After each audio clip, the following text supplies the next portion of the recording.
So, good morning to everyone. In the previous lecture, we covered how to calculate the centroid of a T section and how to calculate the moment of inertia of a T section about its central axis. Today, let us discuss one typical example for calculating the stress at extreme layers. Here, the extreme layer is at bottom as well as the top. So, the dimensions of the given one is say as shown in figure. So simply a wooden planks 150 by 50 each are connected to form a T section of a beam. If moment of M is given, that is moment of 6.4 kilonewton meter, right, is applied around the horizontal neutral axis. Here the central axis is considered as a neutral axis or taken as a neutral axis. So inducing tension below the neutral axis, find the bending stress at both the extreme fibers. So this is one fiber that is extremely, this is also one more fiber. So just we have to find out the stress at bottom of the section as well as the top of the section. So this problem is solved in three stages. In the initial stage, we have to find out the centroid. So that is the first step. What we have to find out? CZ, you have to calculate the CZ. So simply calculation of CZ.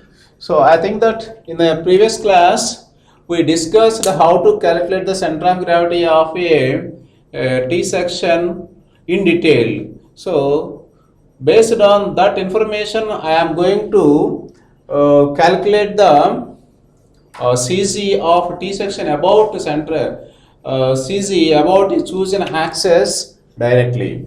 So I don't want to explain in detail. So initially what we did, we have to split up the composite section into two regular shapes. Say this is one, am I right? So second one is the top end. So there are two regular shapes. One is a rectangular shape of dimensions 50 by 150. Again, the second element in a rectangular shape of dimensions 150 by 50. Say this is element 1. Let us assume this is element 2. So therefore, it is symmetric about the y-axis, as we know that, but it is not symmetric about the x-axis.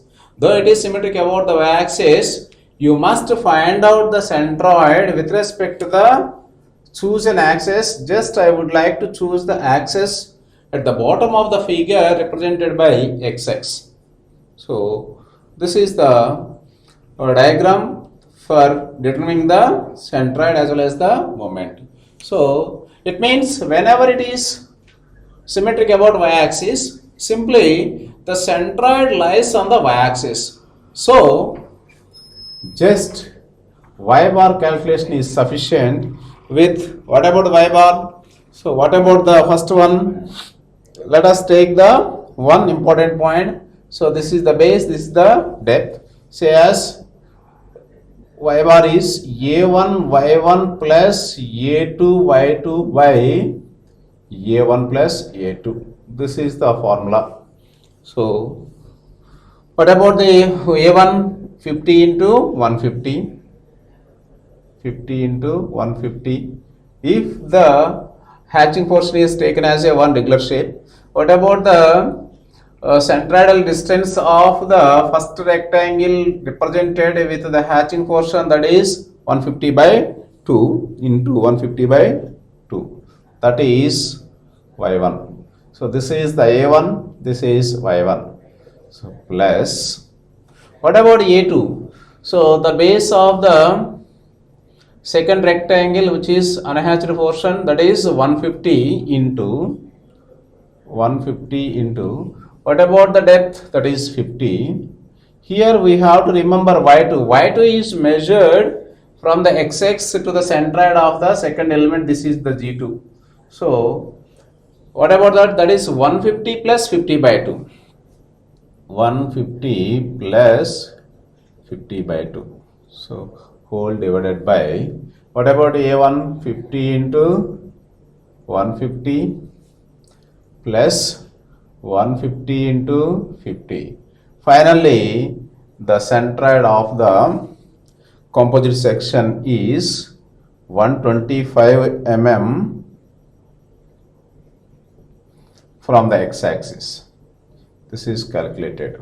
So what we did, simply we calculated the centroid. So this is the centroid of the T section. We know that at what distance?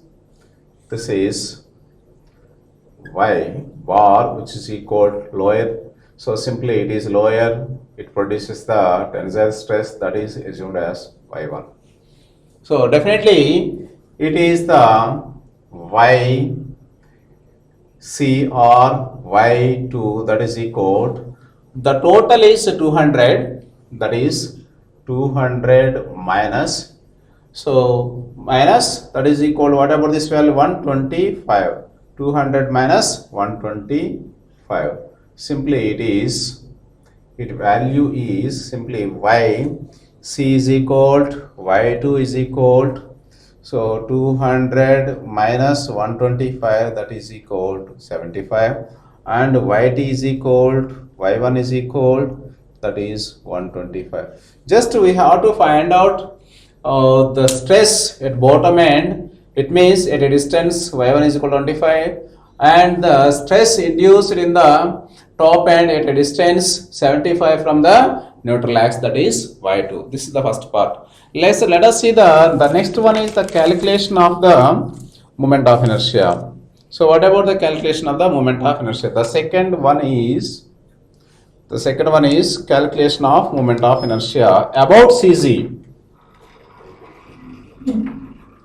So calculation of moment of inertia about CZ. Here the centroid is represented with the XC. So that is taken as a neutral axis. This is also called as neutral axis. About this axis, you have to find out the stress induced in the lower fiber as well as the upper fiber. So for that, we have to calculate the moment of inertia. So therefore, the moment of inertia is represented by I, which is equal to, again we know that, what about the moment of inertia of the first rectangle about XC axis? So here we know that this is the centroid, for example x1, 1. We know that. So for that, these two are parallel to each other. By applying the parallel axis theorem, we can find out the moment of inertia of this rectangle about this axis. Finally, the value is, so what about the base? BD cube by 12, that is 50 into, what about the D? D is 150, BD cube by 12 plus, so A1 into perpendicular distance between these two. A1 is 50 into 150 into, what about the perpendicular distance these two? Already we know the y bar, that is 125 minus 125 minus, what about the centroidal distance from the x-axis to the elemental one? That is simply 150 by 2. That is 150 by 2 whole square. This is the, again, this is the moment of inertia of hatching portion about the XC axis, plus what about the moment of inertia of this one about this axis? Again, what about the base? 150 and BD cube by, it means BD cube by 3. So what about the D? 50 whole cube by 12 plus, so coming to the next one. So this is the central axis of the second element. These two are parallel to each other. This is the central axis of this rectangular area. This is the non-central axis to the rectangular area. So these two are parallel to each other, and one of the axis passing through the center of the second element of area A2 as shown in figure. So again A2, what about A2? 150 into 50 into, so what about the perpendicular distance between these two? So already we know that. What about that? So simply we can use directly. So we have, what about that? This is 150 plus 50 by 2. So 150 simply, what about this? What about the distance? This is 150 plus 25, 175 minus, so this is 175 minus 125 whole square. Am I clear? So just we have to measure this distance. We know the distance from this is, what about that? We know that that is 150 plus 50 by 2, that is 175 minus, already we know that 125. So 175 minus 125, that is the final value. So finally, after computing all these values, we get the moment of inertia of a T section about the central axis is 53.125 into 10 to the power 6 mm power 4, because all dimensions in mm. So we calculate the centroid and we calculated the moment of inertia of T section about its central axis. It means that is about the neutral axis. Now the third part is the calculation of bending moment. So calculation of bending stress. So what we have to calculate? We have to calculate the bending stress at extreme fibers. It means bending stress at the bottom layer and bending stress at the top layer. So we have to calculate our upper or lower layers. So as we know that bending stress, as we know that M by I is equal to sigma by Y is equal to E by R. From this equation, so we know the M by I is equal to sigma by Y. Here we have to calculate only stress, that is M by I is equal to sigma is M by I into so Y. So A. What about the stress at upper fiber? So stress at upper fiber. So it means we know the M value, we know the I value. Both are known values. So what about the Y value? Here the compressive stress induced in the upper fiber. So therefore here Y is equal to YC is equal to, that is Y2 we have already taken, which is equal to, so 75. Simply that is 75. Substitute all these values in equation number 2. So therefore, so sigma C is equal to, already M is known, that is 6.4 into 10 cube, or else simply Newton meters, that would be, so directly, alright, into 10 to the power 6.4 divided by 6.4 divided by I is equal to, already calculated, that is 53.125 into 10 to the power 6 into, what about the Y value? So the Y is, that is in kilonewton meter, that is Y is equal to, what about the Y value? Here the Y value is 75. So it is kilonewton, that is equal to Newton meter into the power 6. Finally the value is, what about the value? It is, after computing all these values, it is 9.04 megapascals. So then second one is stress at bottom fiber. It means sigma t is equal to, so 6.4 into 10 cube divided by 5.3 into 53.125 into 10 to the power 6 into, what about the y value here? The y is 125. So it is 15.06 megapascals. So we calculated the stress at extreme positions or fibers. So in this problem we covered three concepts. One is the calculation of CG. So by using this formula we can find out the centroid of a T section. Then calculation of the moment of inertia about the central axis, because we have to find out the stress induced in this T section with a moment 6.4 kilonewtons meter around the neutral axis. So the central axis is taken as a neutral axis. So we calculated the moment of inertia about the central axis represented by I, which is equal to 53.125 to the power 6 after computing all these values. As we know the bending moment equation or the relation between the m by I is equal to sigma by y and E by R. From this equation we know the m and I value, and y value is computed from the geometry.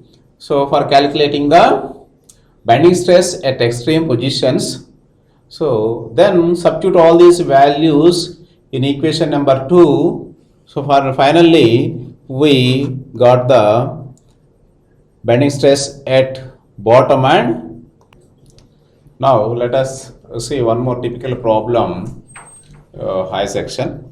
So just we have to calculate the bending moment. So if you give the maximum bending stress of 40 newtons per mm square. So in the earlier class we discussed the same I section, but it is symmetric about both the axes. Here it is not symmetric about both the axes. So it is symmetric about only y axis. So symmetric means whatever the geometry left to the section is similar to the top right, then only that is called as a symmetric. If you observe the area with respect to the horizontal axis, simply say this is the horizontal axis, the area above that axis is not same as the top below. So it is not symmetric about the x-axis. Since it is symmetric about the y-axis, the centroid lies on the y-axis only. It means just calculate the y bar only, need not to calculate the x bar. For that, let us assume a section xx at bottom of the figure as usually. This is section xx. With respect to this axis, we measure the centroid of the I section. So in the earlier, though we find out that we discuss the bending stress in the I section, that is symmetrical about both the axes. This is not the symmetric about both the axes. It is symmetric about only one axis. So as usually, initially we have to calculate the CG. So calculation of CG. So it is split up into three regular shapes. What about those? The first one is the bottom rectangle. Say let us assume 1. This is 2. This is 3. So need not to discuss elaboratedly to calculate the centroid. So therefore y bar is equal to, as we know that it is divided into three elements, a1 y1 plus a2 y2 plus a3 y3 whole divided by a1 plus a2 plus a3. So by using this equation, you can look at the centroid of a I section symmetric about y axis only. So therefore, what about the dimensions of the first rectangle? The base is 200 and height is 50. So that is equal 200 into 50 A1, that is A1. What about the centroidal distance? This is G1. So definitely that is 50 by 2 into 50 by 2 plus. What about the A2? We know the size of the web. So this is again 50. So that is equal to 50 into what about the depth? 200. This is the A2 into. So what about the centroid of a second rectangle with respect to the x axis? With respect to x-axis, 50 plus 200 by 2. That is 50 plus 200 by 2. This is very important. Plus, what about the next value?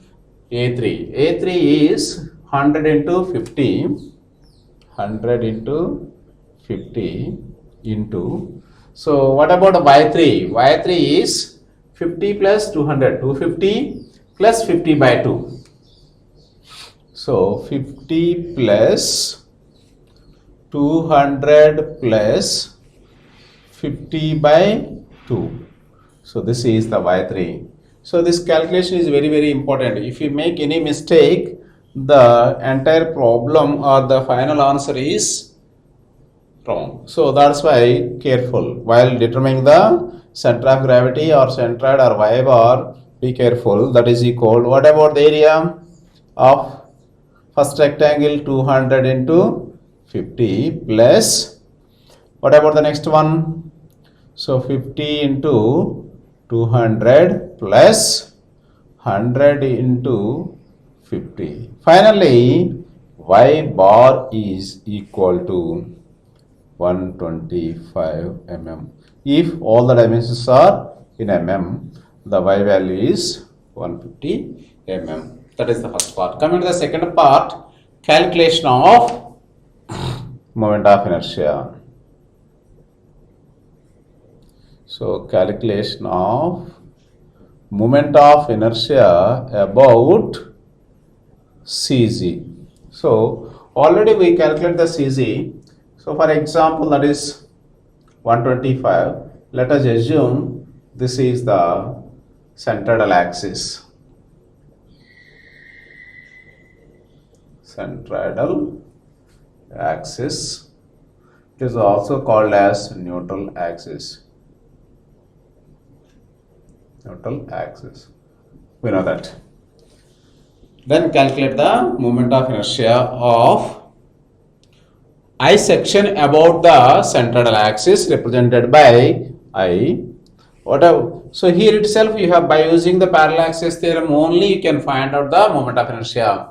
So it means the moment of inertia of the first rectangle about this is obtained by using the parallel axis theorem, and the moment of inertia of the second rectangle about this axis is also by using the parallel axis theorem. Again, the moment of inertia of the third rectangle about this axis is obtained by using the parallel axis theorem only. The summation of all these values is equal to I. So therefore, I is equal to, what about the moment of inertia of this rectangle about its centroidal axis?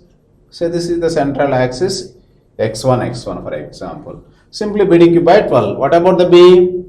200 into what about the D? 50 cube by 12 plus, just I am using the parallel axis theorem. These two are parallel to each other.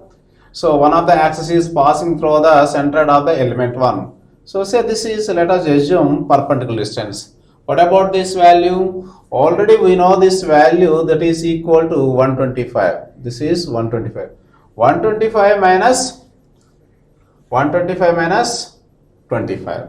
So whole square, 125 minus 25. So that is A1 into, what about A1? So that is equal 20 into 200 into 50 into, so square of the perpendicular distance, that is, so 125 minus 25. 125 minus 125 whole square. So that is the moment of inertia of first rectangle about the central axis of the composite section, plus what about the moment of inertia of the second rectangle about this axis? Again, that is obtained by applying the parallel axis theorem or by using the parallel axis theorem. That is, again, BDQ. What about the B value? 50. What about the D value? 1200. BDQ by 12 plus. What about the area? We know that is A2. That is 50 into 200. What about the definitive perpendicular distance? For example, this is the centroid of the second rectangle represented as x2. So this is the perpendicular distance. What about this value? Very simple. So y2 minus y bar. y2 minus y bar. What about the y2? y2 is 50 plus 200 by 2. 50 plus 200 by 2. That is 150. 150 minus 125. So that is equal to 150 minus 125 whole square. So that is the moment of inertia of a rectangle about the central axis of the composite section. Coming to the moment of inertia of the third rectangle. So I think this is the central axis of the third rectangle represented x3.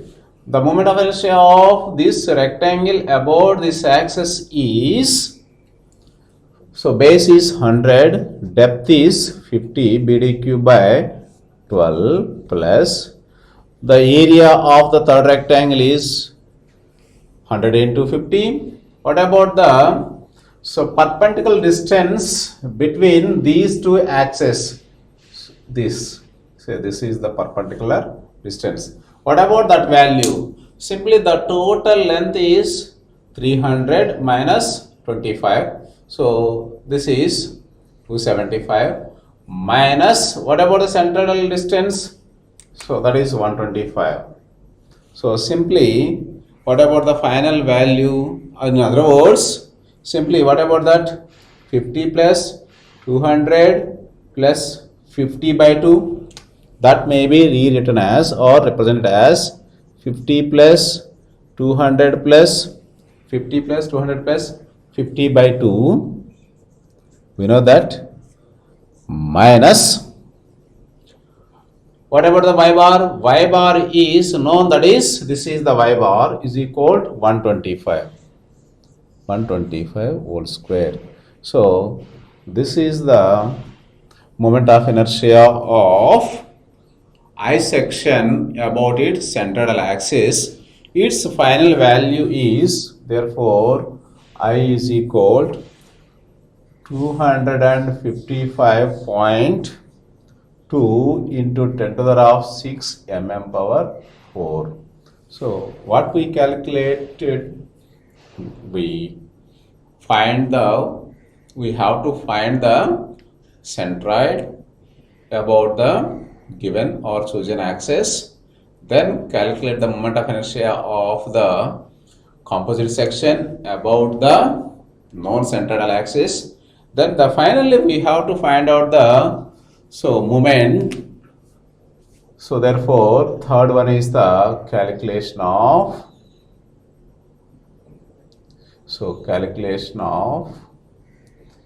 M.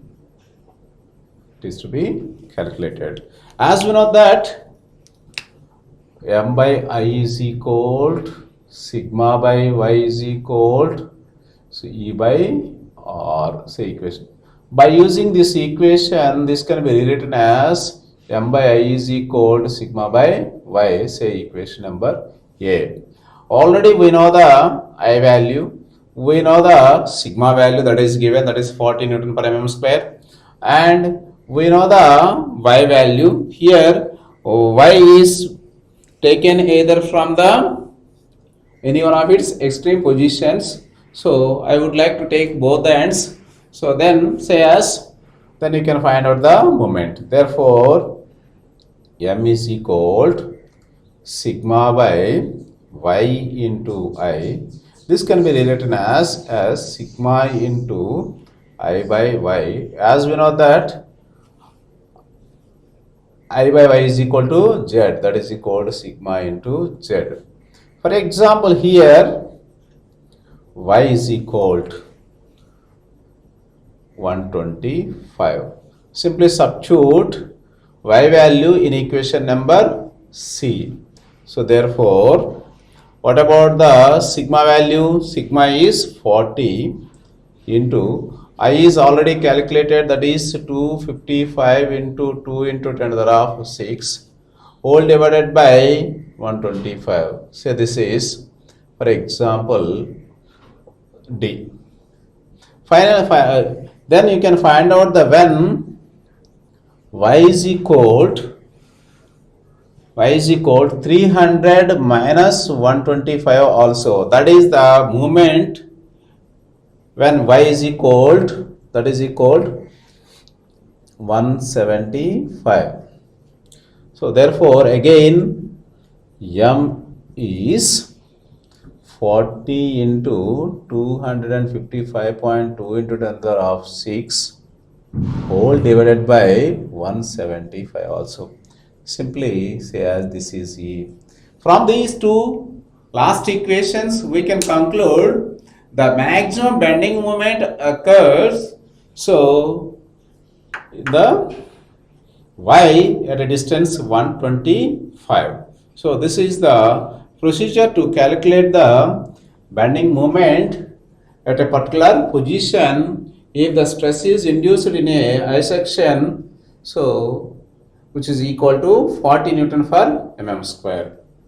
So finally, so we conclude one thing.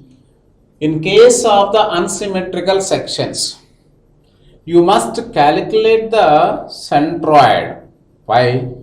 You identify the neutral axis, because we always measure the stress induced due to the transversal load is always calculated with respect to the neutral axis only. Here the neutral axis is taken as a central axis, or central axis is taken as a neutral axis, vice versa. So because one of its layer neither